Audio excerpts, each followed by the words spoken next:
Migala. Foucault decía que había dos tipos de sociedades, ¿no? La sociedad soberana, que es la sociedad que le pertenece a un soberano. El feudo es propiedad del rey, entonces la ley es la voluntad del rey. Si rompes la ley, pues es como decirle chinga a tu madre al rey. Entonces el rey cobra venganza. Eh, Su libro Crimen y Castigo comienza, no es Crimen y Castigo, es Disciplina y Castigo, una mamada así. Ahí buscan Disciplina de Foucault. Su libro más famoso comienza con la historia de este güey francés que trató de matar al rey, trató de meterle un cuchillo entre las costillas y como resultado lo torturaron durante horas, le arrancaron la carne del cuerpo con unas pinzas ardiendo, le cortaron la mano, le quemaron la cara, estuvo muy feo. Pero eso es porque es el rey tomando venganza literal contra otro ser humano.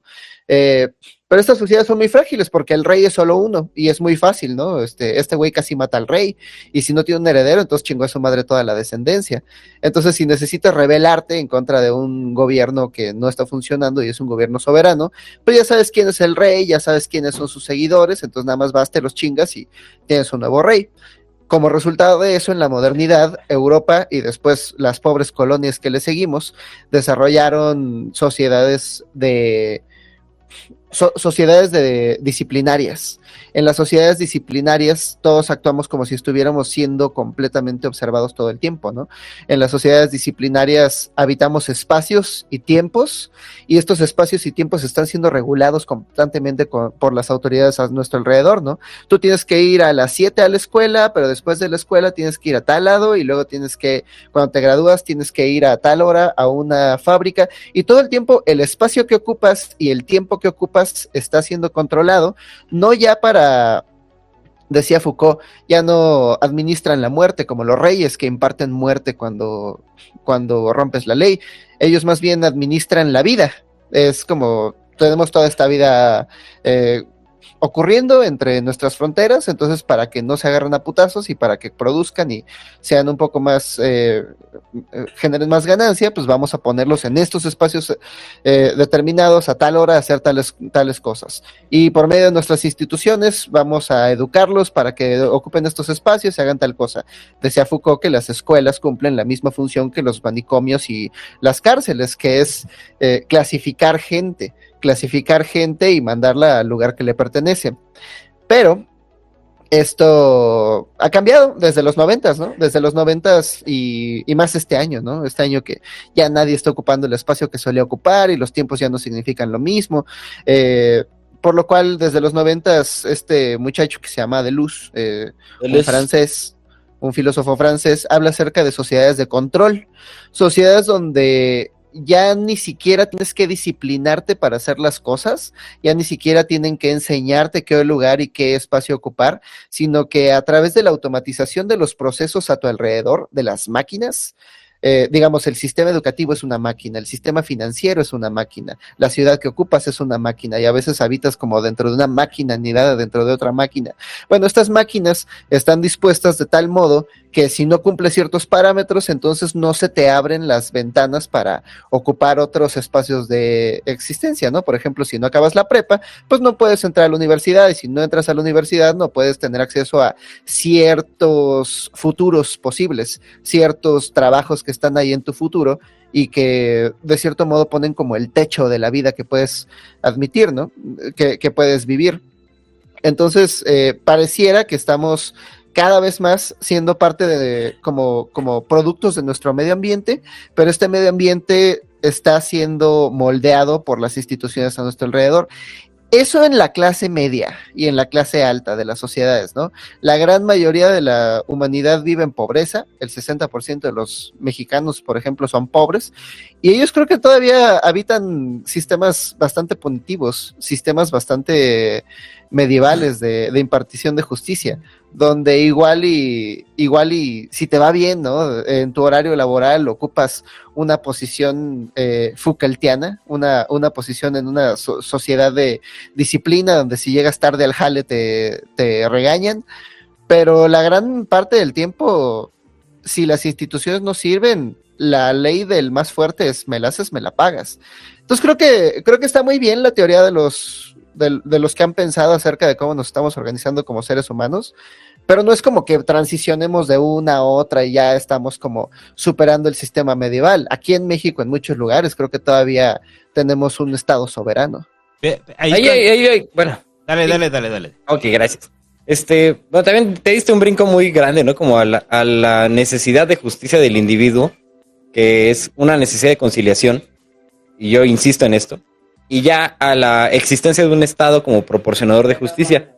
Ahí yo me remito a Benjamin. O sea, Walter Benjamin insiste en la idea de que donde haya Estado hay violencia, y hay una violencia hacia los individuos que están supeditados al Estado.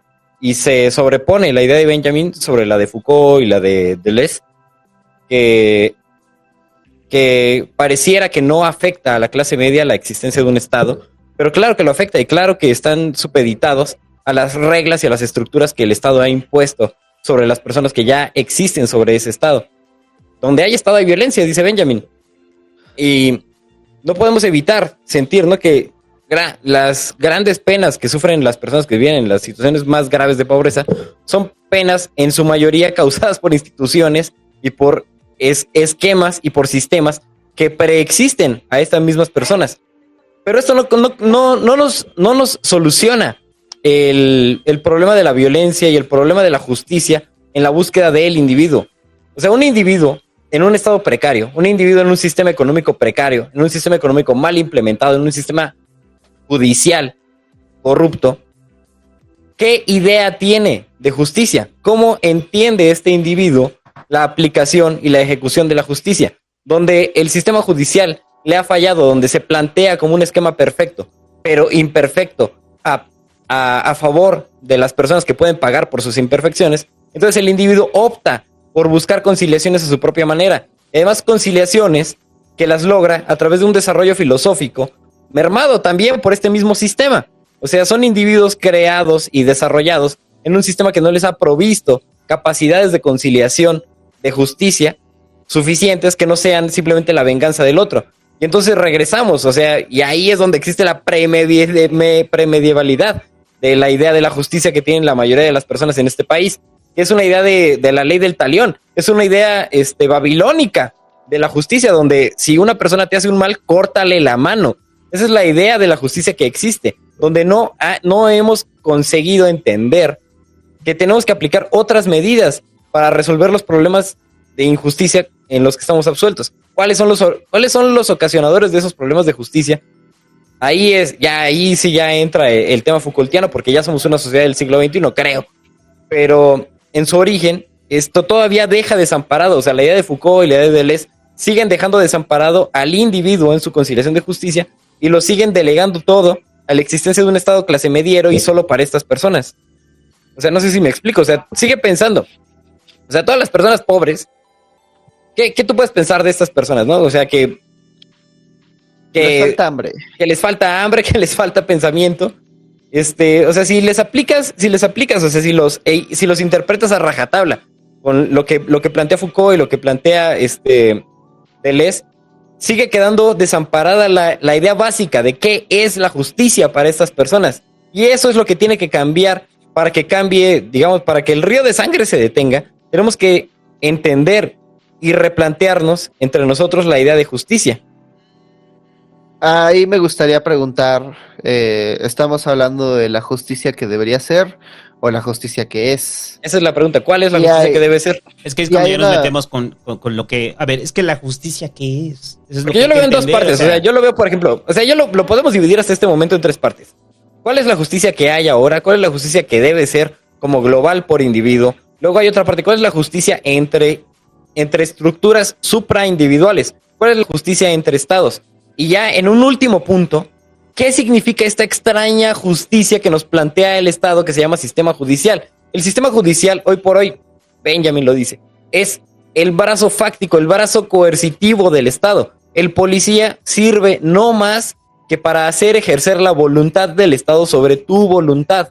Entonces el policía vale para una madre si el Estado está corrupto.